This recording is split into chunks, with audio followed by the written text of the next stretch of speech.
په بلخ ولایت کې د پارا هندبال لوبو دویم پړاو سیالۍ د هیواد د شمالي ولایتونو د 5 ټیمونو ترمنځ پیل شوې.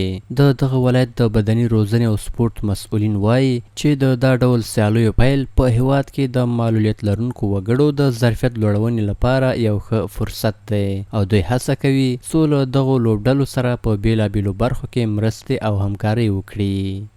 موږ د ورزشکارانو لپاره هغه کوم امکانات چې وي د تربیت بدني لخوا دوی ته په اختیار کې ورکول کیږي او دوی کولی شي چې د تربیت بدنی په حمایت سره دوی خپل لوبی وکړي.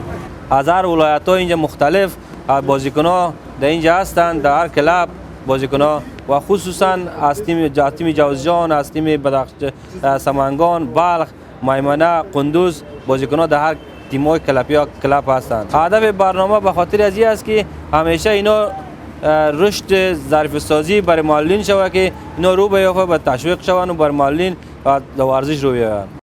له بلې خوا یو شمېر ورزشکاران د دغو سیالیو له ترسره کېدو څخه د هرکلي ترڅنګ د هیواد د ورزش له مسؤلینو غواړي چې د معلولیت لرونکو ورزشکارانو د ستونزو او ننګونو په حل کې د جدي هڅې وکړي.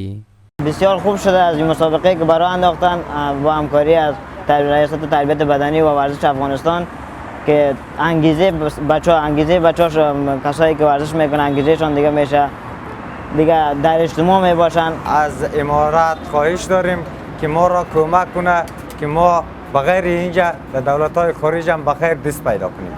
د یادولو وړ ده چې دغه سیالۍ د هدایت لوبډلې په اتلولۍ او د سوپرکولا لوبډلې په نایب اتلولۍ پای ته ورسېدې او د دې سیالیو ګټونکو ته ځینې ډالۍ هم ورکړل شوې.